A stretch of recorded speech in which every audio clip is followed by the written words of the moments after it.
윤석열이 박근혜 정권에 칼을 들었던 이유는 당연히 윤석열이 정의로워서는 아니었을 겁니다. 하지만 의문을 갖고 계신 분들은 많았을 거예요. 이 극우와 중도 지지율을 자신에게 몰고자 정말 다양한 정치적 발언을 일삼는 윤석열이 왜 극우 콘크리트 지지율을 무시하고 박근혜 정권의 눈엣 가시 같은 존재를 자처했는가? 그런데 그 이유가 밝혀지고 있습니다. 바로 윤석열, 자신의 아내 김건희와 장모 최은순의 계획성 범죄를 돕기 위해 자처했다라고 하는 정말 가히 충격적인 사실이 드러나고 있습니다. 안녕하세요. 시사발전소의 한지입니다. 8월 13일부터 열린공감TV에서 악의 카르텔 시리즈로 방금 말씀드린 정황에 대해 밝혀내고 있습니다. 사건의 피해자인 이성열 씨의 제보를 통해서 시작된 이야기인데요. 열린공감TV에서 밝히고 있는 이러한 내용을 짧게 정리를 해드리고자 합니다. 이성열이라는 인물에 대해서 좀 간단하게 소개를 하자면 자본금 400만 원으로 시작을 해서 연매출 500억을 바라보는 이 물류기업으로 성장을 이끌어내가지고 평택항 산업 활성화와 이 평택시 일자리 창출에 기여한 바가 정말 크다고 알려져 있는 슈퍼마린 종합 물류라고 하는 회사를 계속해서 운영해오던 인물이라고 합니다. 이런 물류회사를 운영을 해오던 이성열 씨의 입에서 어째서 김건희와 윤석열이 거론되고 있는 걸까요? 그리고 도대체 최순실과 우병우 그리고 김기춘의 이름은 왜 나오는 걸까요? 가히 충격적인 이야기를 전하자면 이렇습니다. 2010년 9월에 주식회사 선라이즈 F&T라는 수입산 고관세 이 농산물 회사가 설립이 되었다고 해요. 이 회사는 설립 초기부터 정말 구린내가 풀풀 풍겼는데요. 회사의 창립 멤버들 8명 가운데 무려 5명이 전현직 세관 공무원 출신으로 당시 평택 세관서에서 실세라고 알려진 인물들이 만든 회사였다고 합니다.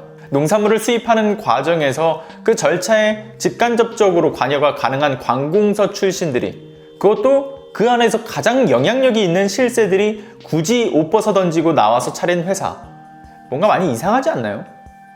불법적이진 않더라고 하더라도 이 절차상의 허점을 노린 사업 전략과 이 관공서의 뒷배를 두고 움직이며 충분히 영향력을 행사할 수 있을 것 같은 회사라는 느낌이 강하게 들 수밖에 없습니다. 선라이즈라는 회사는 수입산 고관세 원물 농산물을 들여와가지고 자체적인 가공 과정을 거쳐서 저관세 농산물로 만드는 목적으로 설립된 회사인데, 이 현업 종사자들의 말에 따르면 애초에 설립 목적 자체가 매우 이상하다고 평가를 해요. 게다가 여기서 더 이상한 건 뭐냐면요, 선라이즈는 고작 24평 정도의 컨테이너를 가지고서 원물을 수입해가지고 가공을 하는 일을 한다라고 이야기를 하니 누가 봐도 이상한 회사일 수밖에 없겠죠. 선라이즈가 끼치는 영향력만 두고 보더라도 컨테이너 하나만으로 이 가공 설비를 모두 갖추고 그 막대한 원물을 모두 가공 처리할 수 있는 것은 불가능할 수밖에 없습니다. 이런 이상한 회사가 할 일이라고 하는 것은 당연히 누가 봐도 불법적인 일을 처리하기 위해서 만들어졌겠구나 하는 그런 확신이 들게 만들 수밖에 없겠죠. 이런 확신은 당연히 들어맞았고요. 선라이즈는 2010년부터 2012년까지 전국 농산물 시장으로 이 원물을 밀수해서 관세 포탈과 세금 탈루를 해서 팔다가 2013년부터는 대기업과 농협에 판매를 하면서 대규모 밀수와 관세 포탈, 이 세금 탈루를 계속해서 이어갔다라고 하죠. 그런데 여기서부터 익숙한 이름들이 좀 등장을 합니다. 최순실, 고영태, 천홍욱 당시 관세청장, 이상기 당시 인천조사과장, 최능하 관세청 당시 감찰과장 등이 연루되어 있다, 이런 이야기가 나왔죠. 이렇게 기반도 이상한 신생회사가 갑자기 동종 업계들을 다 무너뜨리면서 성장할 수 있었던 이유는 뒷배가 최순실이었기 때문이었겠죠. 그리고 현업 종사자들이 말하는 선라이즈가 받는 가장 큰 특혜는 그들이 성장할 수밖에 없었던 이유에 이 황해 경제자유구역에 자리 잡은 유일한 농산물 가공업체였기 때문이라고도 이야기를 합니다. 그런데 역시나 이것도 최순실의 영향력이 닿았다고 보여지는 정황들이 나타나고 있죠. 선라이즈가 그 구역에 자리를 잡은 뒤에요, 갑자기 법 개정이 아주 신속하게 이루어졌어요. 2012년 이후에는 세관장의 협의를 거치지 않으면 해당 구역에 업체가 들어갈 수 없도록 막아버립니다. 이런 법 개정과 더불어서 선라이즈 이후에 다른 업체들에 대해서는 세관장과의 협의는 이루어지지 못했고요.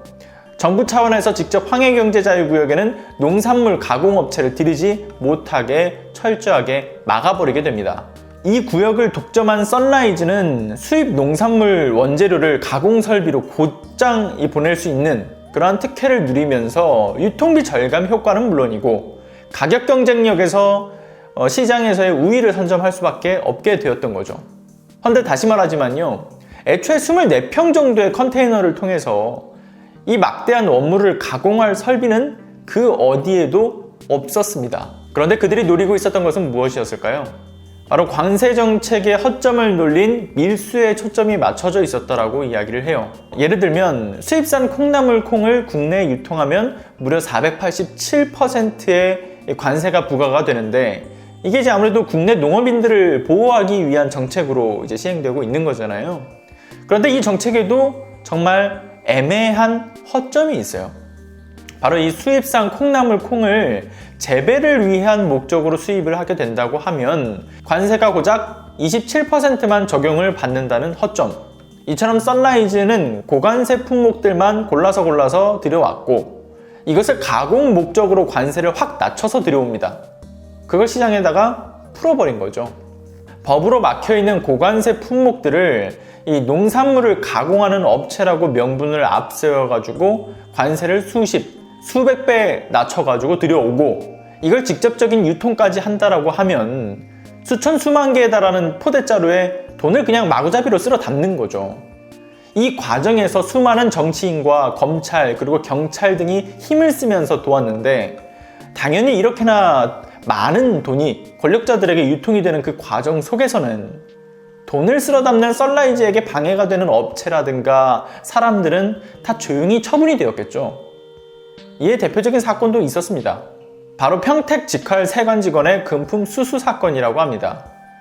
이 사건에 대해서도 좀 짧게 이야기를 하자면요, 경찰 수사가 진행이 되면서 이 사건이 또 단순한 금품 수수가 아니구나, 계속해서 수사를 하면 할수록 썬라이즈 쪽과의 유착관계가 꼬리가 잡혔는데, 이 사건의 당사자인 세관 공무원은 그 과정에서 정말 이곳저곳에서 이루 말할 수 없을 정도로 과도한 압박에 시달렸다고 해요. 썬라이즈 쪽에서, 그리고 관세청에서, 그리고 검찰에서, 경찰에서, 그리고 정계에서 정말 수도 없이 많은 루트를 통해서 썬라이즈와의 유착관계의 그 고리를 끊어놓기 위한 압박이 들어왔을 겁니다. 결국 해당 공무원은 어떻게 됐냐면요, 자신의 아파트 다용도실에서 숨진 채 발견이 되었다고 해요. 제보자 이상열 씨의 주장대로라고 한다면 경찰의 주장처럼 자살로 확정짓기는 어렵다라고 이야기를 합니다. 타살로도 충분히 보인다라고 이야기를 하는 거죠. 근데 그도 그럴 게, 왜냐하면 당시 썬라이즈에 대해서 불공정 거래 의혹을 제기했던 경쟁사들은 하나둘 자취를 감춰버렸거든요.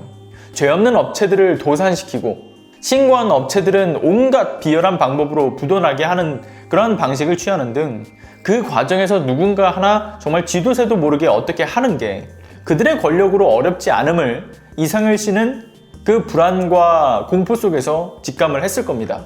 이상열 씨 같은 경우도 이 썬라이즈의 관세 탈루에 대한 신고를 해오다가 바로 이런 폭풍에 휘말리게 된 인물 중 하나인데요. 이상열 씨에게 갑자기 어느 날인가 이 수입 원물과 곡물을 유통하는 사업가들 중에서 정말 가장 큰 힘을 갖고 있는 사업가가 찾아와서 투자를 약속을 했었다고 해요. 그러고선 일반 창고를 냉동과 냉장 창고로 개조하는 사업으로 확대를 해보자 라는 정말 달콤한 이 제안을 했는데, 이 과정 속에서 이상열 씨는요, 함께하던 창고 제작업체가 갑자기 돈만 먹고 튀거나 세관원 직원들이 물류창고로 와가지고 물건을 훔쳐가거나 제안을 한 사업가와 자꾸 이 약속한 일정을 맞추지 못하는 그런 문제가 생겨버리게 됐는데, 알고 보니까 이 일을 주도한 게 이 투자를 약속한 큰손 사업가가 직접적으로 꾸민 일이었다라고 이야기를 하는 거죠. 그런데 여기서 충격적인 사실은 그 큰손 사업가가 바로 윤석열 검찰청장의 아내 김건희, 그녀의 막내 고모부 바로 장진호라는 겁니다. 이상열 씨의 말에 따르면 썬라이즈 F&T의 실제 지배구조는 최순실과 고영태, 그리고 천홍욱, 이상기, 최능아, 우병우, 김기춘 등 그 뒷배들이 탄탄하게 그들을 비호해주고 있었다고 이야기를 합니다. 헌데 당시 썬라이즈에 의해 경쟁사들이 줄줄이 사라지고 있던 시기는 국정농단 사건 등으로 여러 수사가 특검으로 진행이 되고 있던 시기인데 윤석열이 수사팀에 있었죠. 그리고 여기서 더 충격적인 것을 하나 덧붙이자면 그때 당시 시기가 이제 평택항이 당시 세계 최대의 차이나타운을 짓겠다 뭐 이런 얘기가 나오면서 되게 다양한 발표들이 쏟아져 나왔었어요. 그때 투기바람이 엄청나게 이제 시달릴 때였는데 당시 그 개발 사업이 평택과 일부 지역으로 선정이 되면서 여기에 장가 항우민이라고 하는 중국 물류 회사가 무려 240억을 투자해서 들어왔다라고 합니다.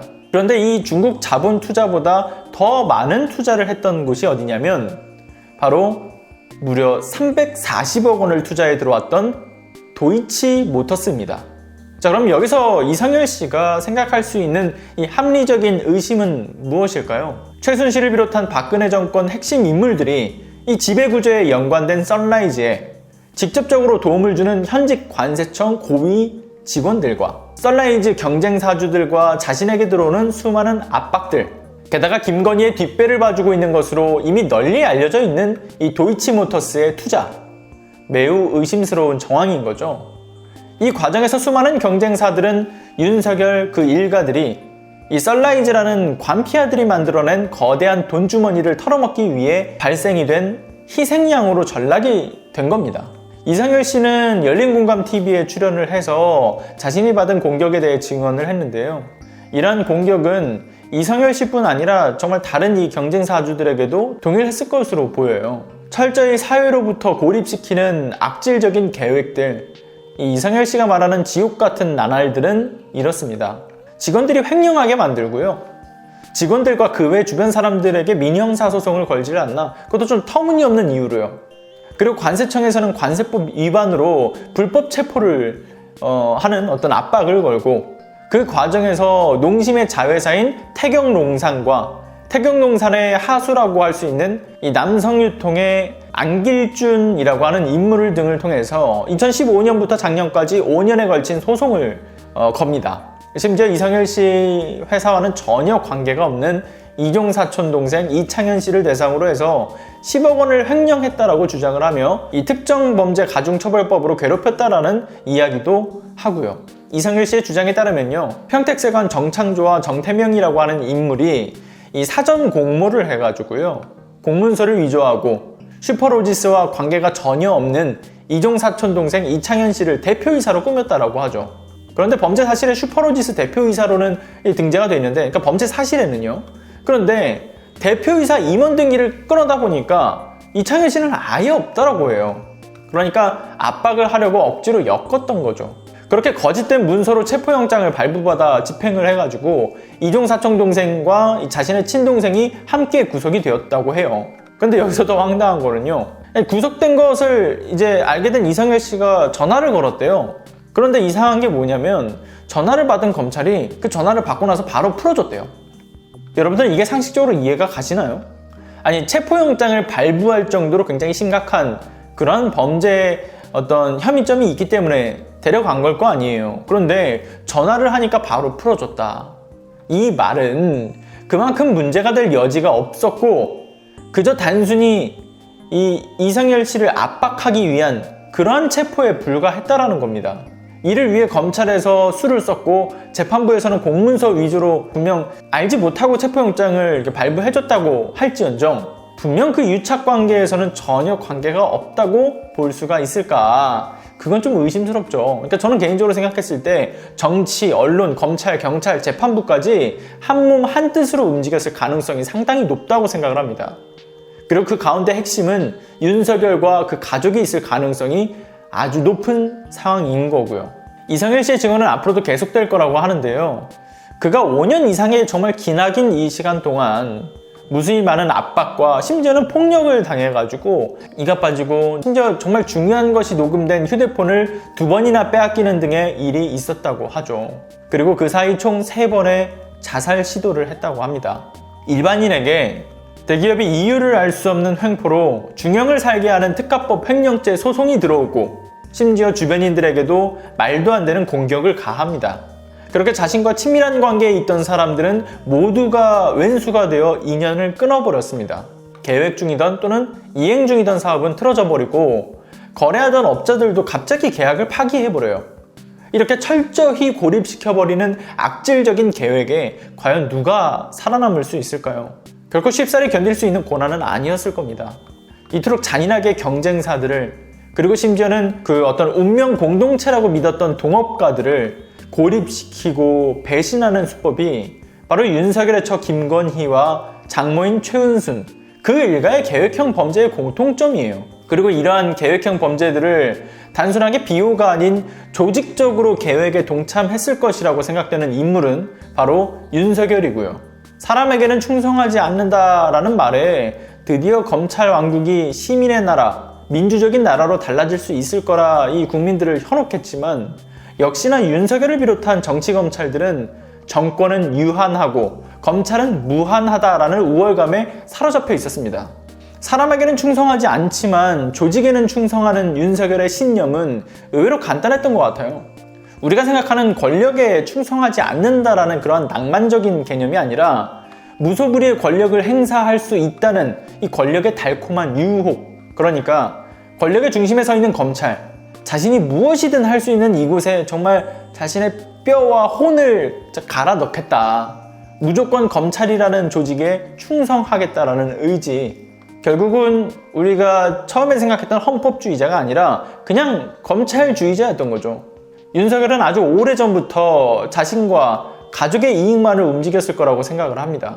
과거 9년의 보수 정권 동안은 이미 썩을 대로 썩은 조직들 간에 누가 더 썩었는가, 이것을 암묵적으로 도토리 키재기하는 그런 상황이었고, 그렇게 통제했던 더러운 비리들이 이 개혁의 촛불로 일어선 현 정부에 의해, 그리고 촛불 시민들의 의지에 의해 하나둘 밝혀지고 있는 것이겠죠. 검찰개혁과 언론개혁, 여기에 더불어 다시 한번 상기되는 것은 마피아만큼이나 우리나라에 깊이 뿌리내리고 있는 범죄 조직들, 관료 마피아인 관피아, 금감원 마피아인 금피아, 이들에 대한 대대적인 수사도 정말 시급하구나 라는 생각을 하게 됩니다. 공직자면서도 범죄 조직에 버금가는 적폐 무리가 여전히 남아있는 상황 속에서 늘 이러한 문제는 민생 문제, 그리고 정치개혁, 검찰개혁, 언론개혁이라는 포커스에서는 이상하게도 논외로 벗어났기에 그들은 갖은 횡포를 서슴없이 부리고 이렇게 검찰과 경찰, 그리고 재판부와 정치와 긴밀한 관계로 유착하고 있었습니다. 많은 사람들이 이걸 알게 하는 게 우선이라고 생각을 하고요. 그래야 함께 목소리를 내고 비로소 죄를 지은 자들이 모두 공정하게 처벌받고 본래의 정의를 되찾을 수가 있겠죠. 아무튼 오늘은 여기까지 하겠습니다. 구독과 좋아요, 알람 설정 부탁드리고요. 오늘도 끝까지 시청해주셔서 대단히 감사합니다.